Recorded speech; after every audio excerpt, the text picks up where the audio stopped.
Hey there YouTube, Mrlubufu. I've had requests to show the deck that I took to day 2, or rather that I went 8-1 on day 1 of Grand Prix Las Vegas, which is where this playmat's from. This is the, I went in with 0 buys, because I didn't need no stinking buys. And one of the cards is missing, I'm going to have to find it later. So, this is just going to be a quick deck tech. So, really quickly, it looks like one card must have slipped out, but that's fine.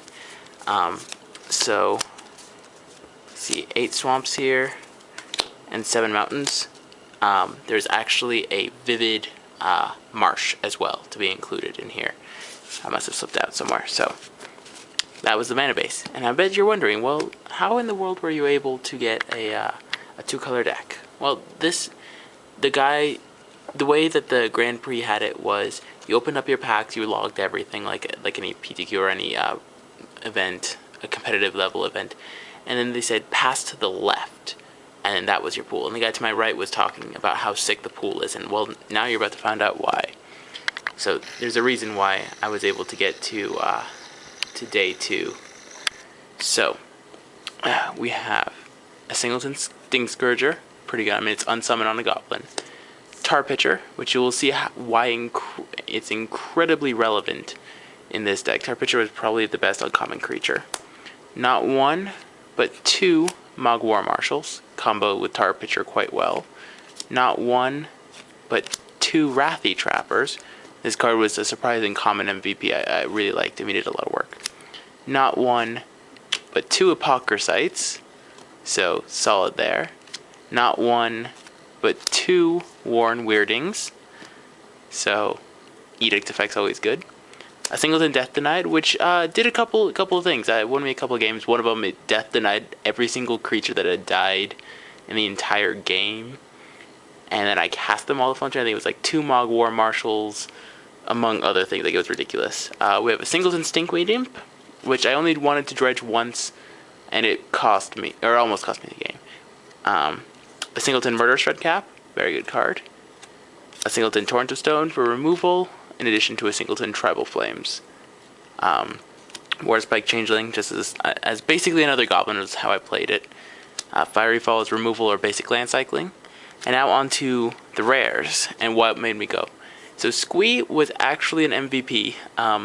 Squee, I got the Squee plus Tar Pitcher combo, which for those of you who don't know, Tar Pitcher is you tap, sacrifice Squee, deal 2 damage to something, and then during upkeep it comes back to your hand. Squee probably dealt 3 to 4 damage a couple games, and I had it bound in silence before, sort of level of annoyance for people, so it was a surprising MVP, though it's not typically a very powerful card. The powerful cards, for example, well, there's a Tombstalker here. Pretty nice. It's a big 5/5 flyer, cast it a few times, did a lot of work.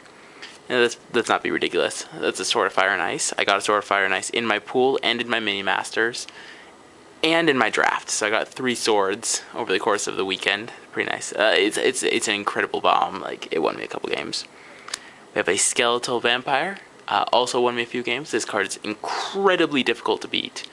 I think every time I cast it, I won. Sort of level of unbeatableness. And now for the cards that I really like. We got a Demigod of Revenge, which, I mean, it's big 5/4 flying haste, but for those of you that don't know, it says, when you cast it, return all cards named Demigod of Revenge from your graveyard to the battlefield. Well, that's 2. I got 2 of them in my sealed pool. So I had people, like, I cast the first one, and then they kill it, and I cast the second one, get the first one back, and just kill them, level of insane. It was just a little bit redonkulous. So this was my sealed pool. There's a reason I went 8-1, because it's really, really, really good.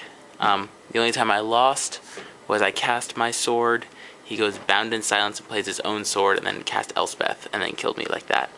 He got the innate card advantage before I could recover. But yes, double Demigod won me. I got the trigger twice over the course of the day. The first time they took a picture to post on Facebook. Second time the guy got genuinely upset. He had Elspeth Knight Errant, and I think he had like 2 Errant Ephemerons in play, one with a Bone Splitter. So I cast the first one, he unsummoned it with a Riftwing Cloudskate. So I made sure to recast the same one because I had both in hand. and then didn't attack. He attacked with all of his flyers. I blocked the one with the Bone Splitter and Chump.